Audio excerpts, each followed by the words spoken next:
to the Knits for the Soul podcast. My name is Claudia and I'm recording for you from Central Germany. I am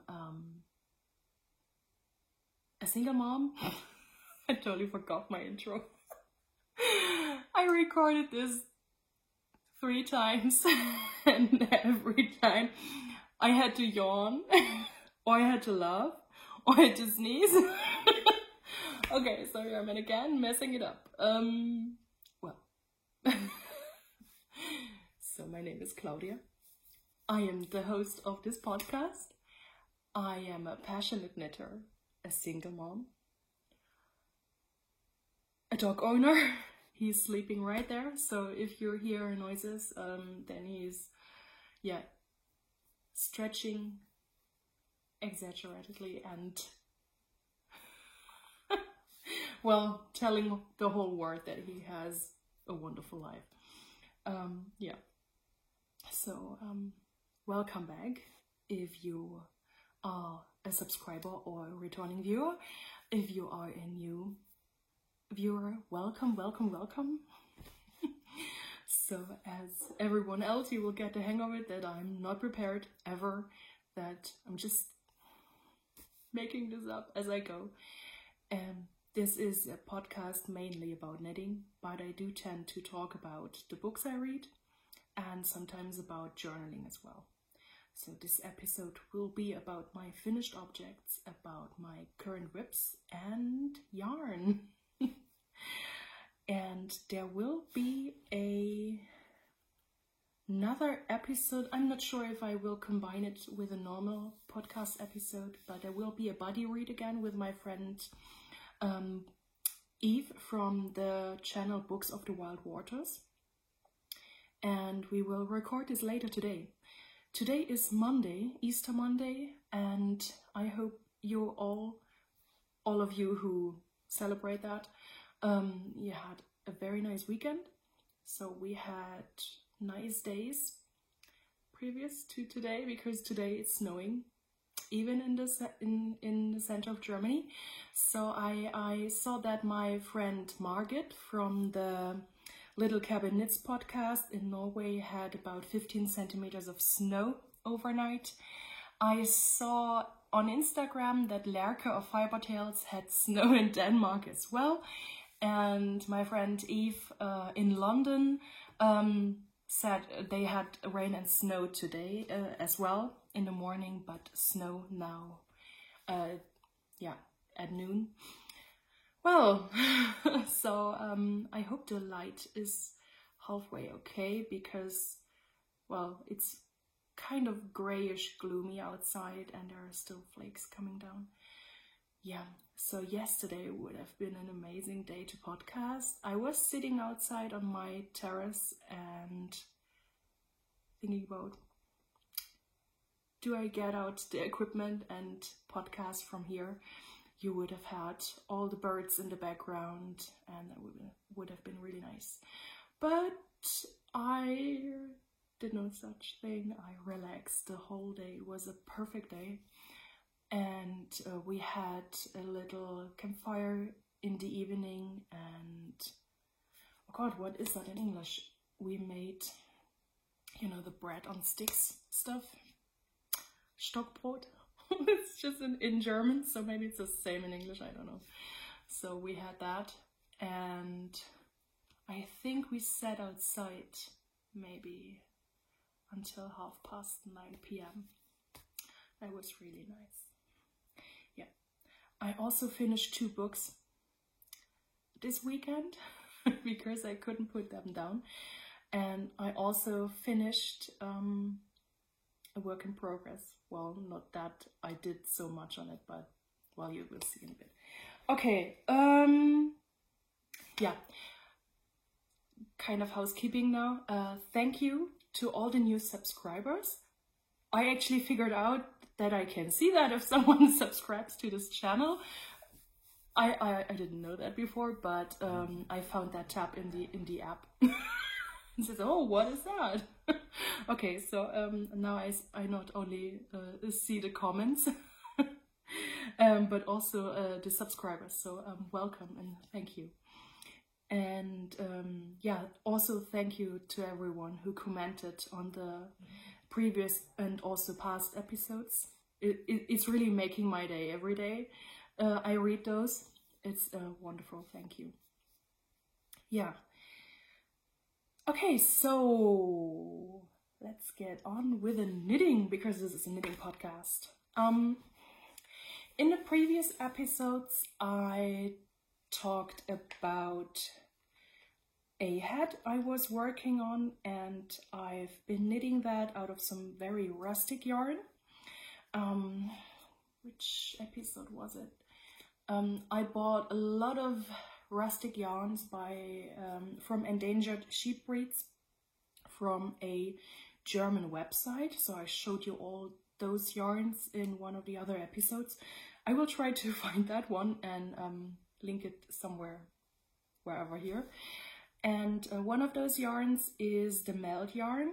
It's spun by Blacker Yarns, and in cooperation with the Kollektion der Vielfalt. And this is an Alpine Stone Sheep and a Shetland Sheep. So this is the remaining, I think, 25 grams.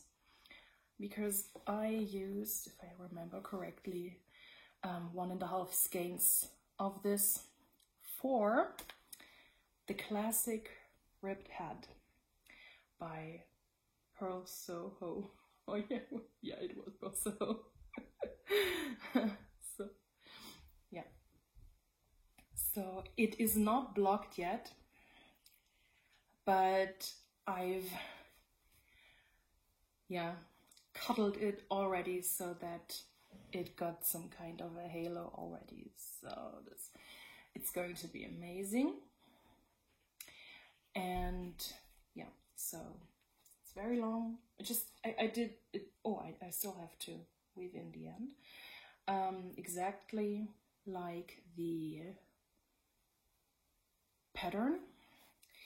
And I'm wondering if I might not wearing it the other side, the inside out. You see here is a second skein attached, because I think the decreases on the crown look better on the inside than they look on the outside. They look a bit wonky on the outside, I think. So I contemplate to just turn it around. So I have a nicer crown. It's way prettier, isn't it? I think it's prettier. Yeah. This is my first whip. FO. And yeah, I really like it. So I haven't come around to blog it yet, but I will do so soon. And well, I don't think it will keep snowing, but yeah, I don't think I will wear it until next winter. Anyway, so this is the first finished object, and I do have another one. So in the previous episode, I showed you some swapped yarns I got from a friend. So Stefan is a member of my Stitchin' Bitch group, and he got some yarn from me and sent back some of his. So I got this pretty burgundy red, what was it? Was it a Gardener? I forgot. Well, you see in the other. And he also made a sock tube. And I got some yellow merino lace yarn as well. So, and I turned the sock tube into a pair of socks, huge socks. So they are 84 stitches. Well, definitely perfect for man's feet. I'm pretty sure.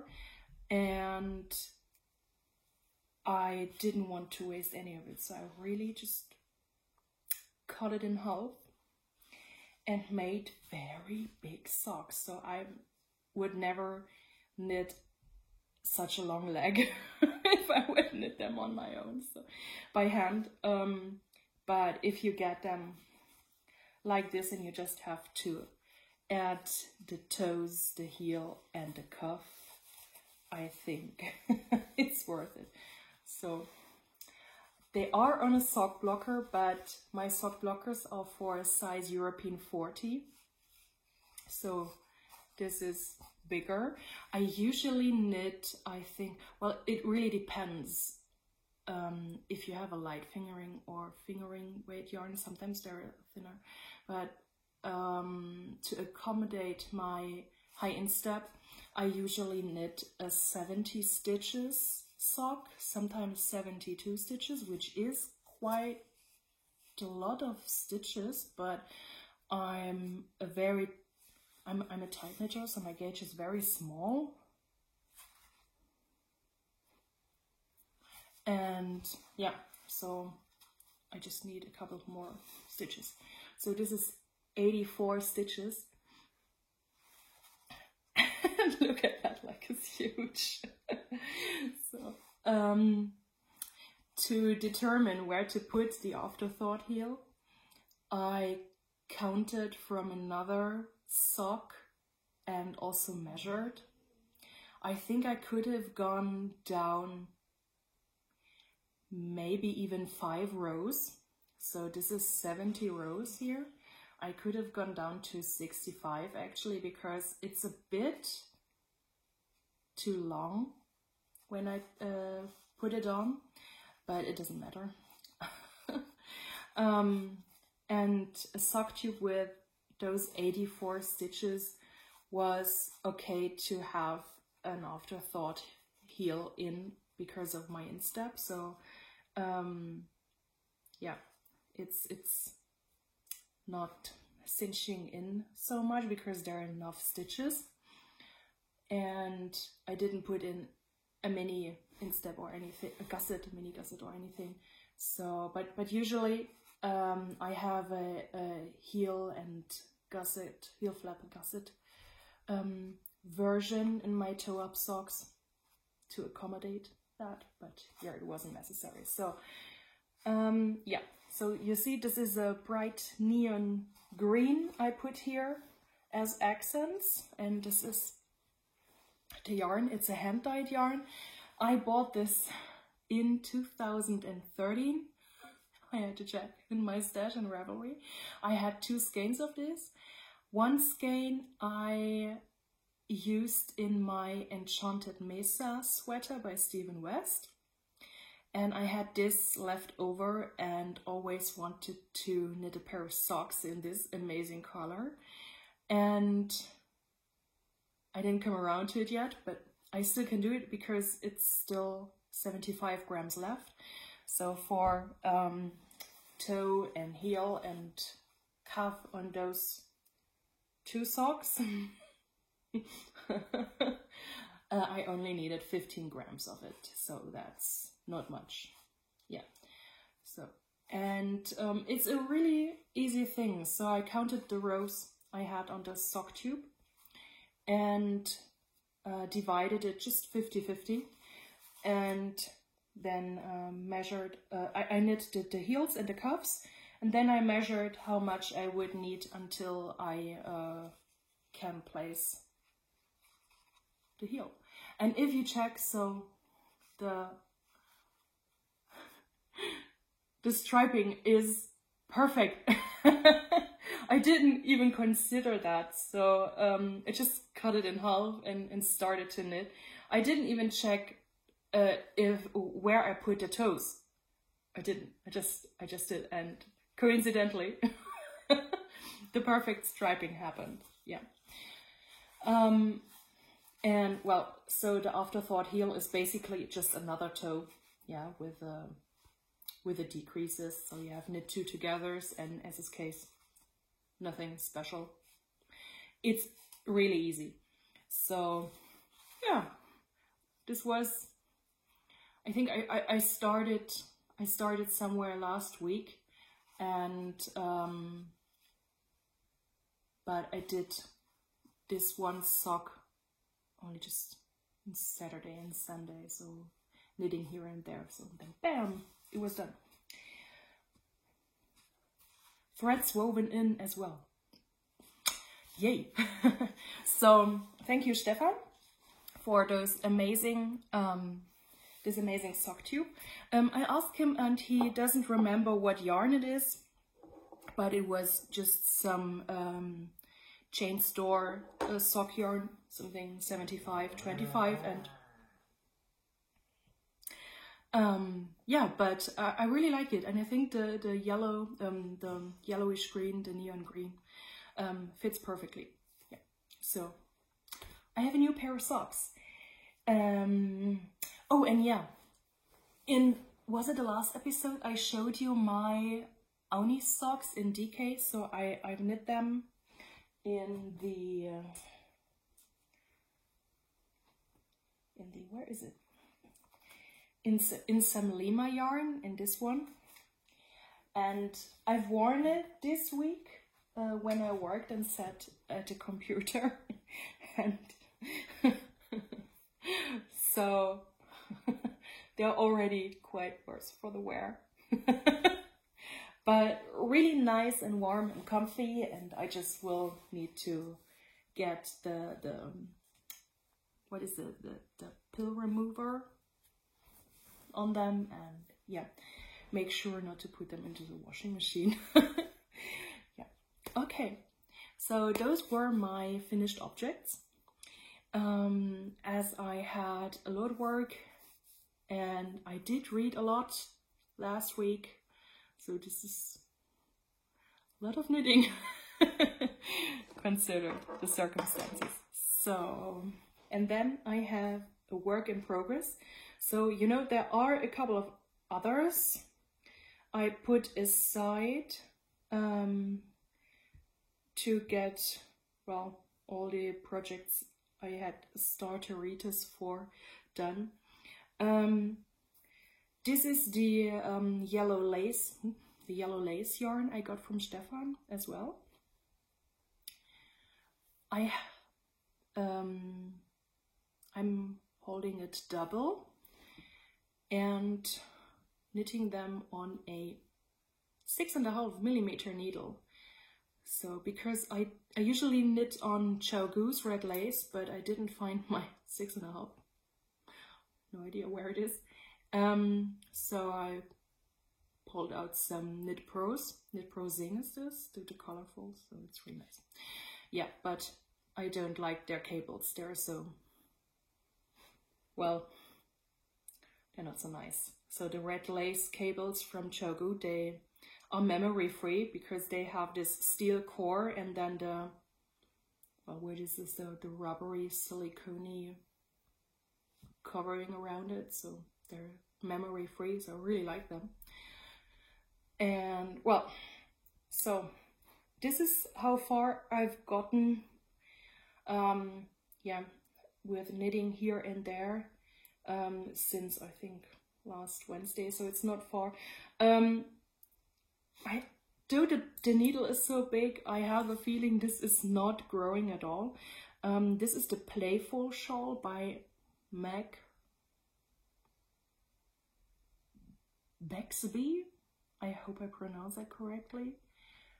And well, you have 2 KFBs on the front and a knit 2 together at the end. So you only have 1 increase per row, and it's not growing really fast, even on those huge needles. Yeah, so this will be a shawl for a friend of mine, and it's just plain garter stitch. And let's see, I will just knit up all the yarn I have, and maybe there will be a bit left, and I have a look if I make tassels as well. Yep. But it's, yeah, just it's just a movie and maybe a meeting kind of project, so it will take a while. And I'm really suffering a severe case of starteritis. I want to knit all the things, especially when I'm browsing the new patterns or the top 20 patterns on Ravelry, for example, or see new releases on Instagram by the designers I follow. It's so very tempting. yeah, but I really want to start on some of the projects I have in my Ravelry queue. And I have the yarn for already, yeah. And maybe finish some of the other projects I have lying around. For example, the my Together Apart shawl, where just one repeat is missing. Or my Marianne socks. I'm still only this far because I haven't done anything on them. Or the Mayhem cardigan by Ossa Tricorsa. I have, finally, I have the yarn I need for it to finish it. Just have to finish it. Yeah. So I'm procrastinating by knitting other things. And if you have followed the previous episodes, I had a de-stash going on and almost everything is gone now. So there is two parcels that need to go to Canada, and I haven't had a chance to label them yet. So, but I hope I will get around to this week finally, and then they're going on their way. Then there is another lovely lady who contacted me via email after watching, I think, an episode, and she will get the remaining Hjategan Naturals. I just need to see if I have a parcel big enough, but then it's all gone. And I still have a big box of the purple British wool and some sock yarn. Some other lovely lady on Instagram asked me for, but she's not answering anymore. So I think if she is not answering me until the next episode, I will just put it up again as available. So, because it's a really great yarn, you can knit it on a 6 or a 7mm, and the purple, it's a dark purple, and it's enough to make a coat, you know, so it's amazing. Yeah, well, let's see if she contacts me again, and if not, I will put it up again on Instagram and show it again in the next episode. And then 8 of those huge boxes, they had, I think I said it the last time, about 57 liters of volume. Then they are all empty. Isn't that amazing? Yeah, and that would be really great. Yeah. So there are still a couple of those crochet kits available. Yeah, so have a look at the other episode, please, and contact me if you would like them, or if you don't want them for your own, but maybe for a school or something to give them to. So I ask around, no such luck, they don't want it, and so maybe you know someone. Okay, so what else? Yeah, I have a pile of yarn next to me. And I did also some swaps, and I know that there are at least, I think, 2 parcels still on their way to me, and it's so exciting. But I already got another one here by the very, very, very nice Sandra of the Craftfulness podcast. She's a Dutch podcaster, and she did dye yarn before. So if I understood that correctly, she's not doing that anymore as a business. I'm not sure if maybe she's dyeing yarn still for herself. I haven't watched that many episodes of a podcast yet, but I'm getting there.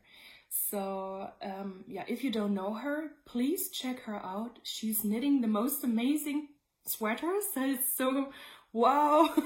I want to do that too. Yeah. And so she got a box of yarn from me and sent back one of her own hand dyes to me. and they're really, really pretty. So only a couple of them have labels on them. So I will just show you the yarn. So all of them are really soft. So they're, I think a couple of them feel like they are superwash. I think there was one that didn't really feel like superwash, or two, but the others do feel like superwash. They're all in the fingering weight range and very, very soft and pretty and luscious and well. So here is one. Isn't that pretty?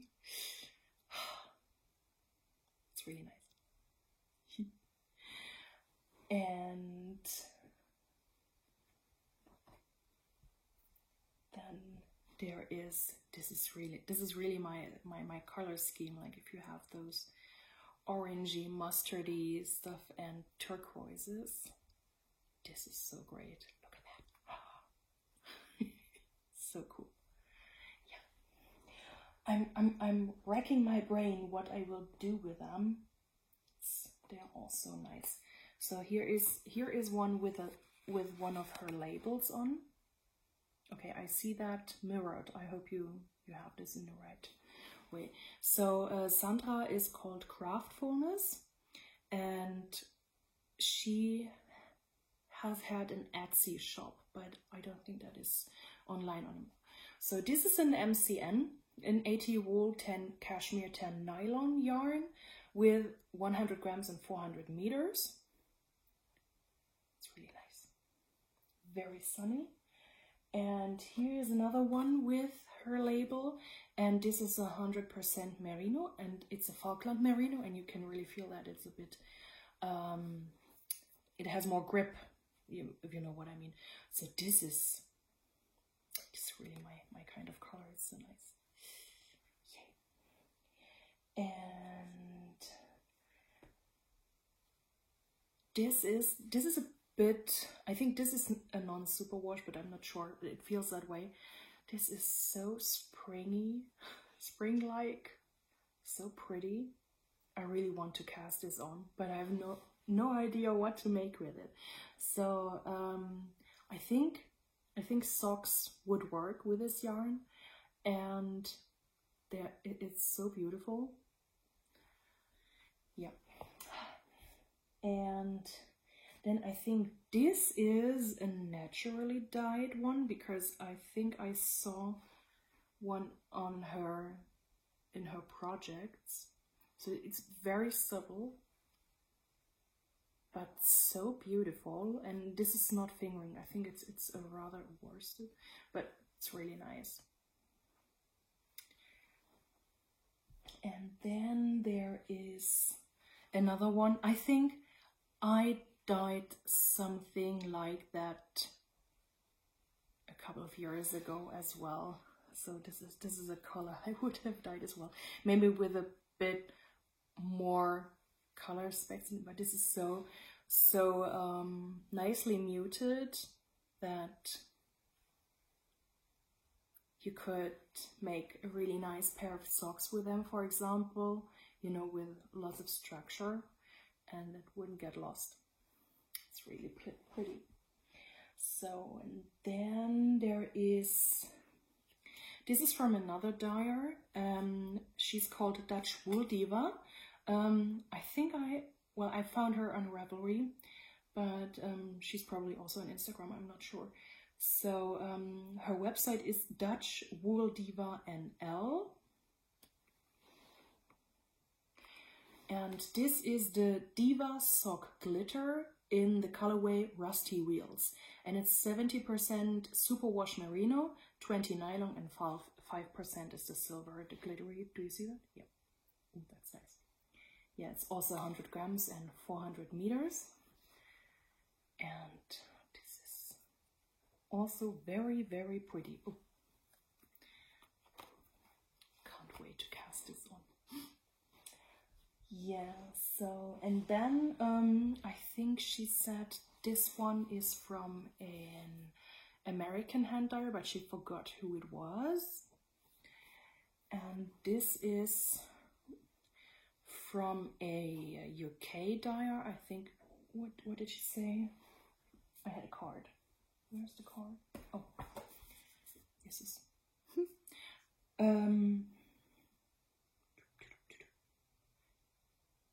Oh yeah, it's Stranded Dye Works, and the colorware is Koi. Obviously, makes sense. Yeah, and it's so soft. Oh, nice.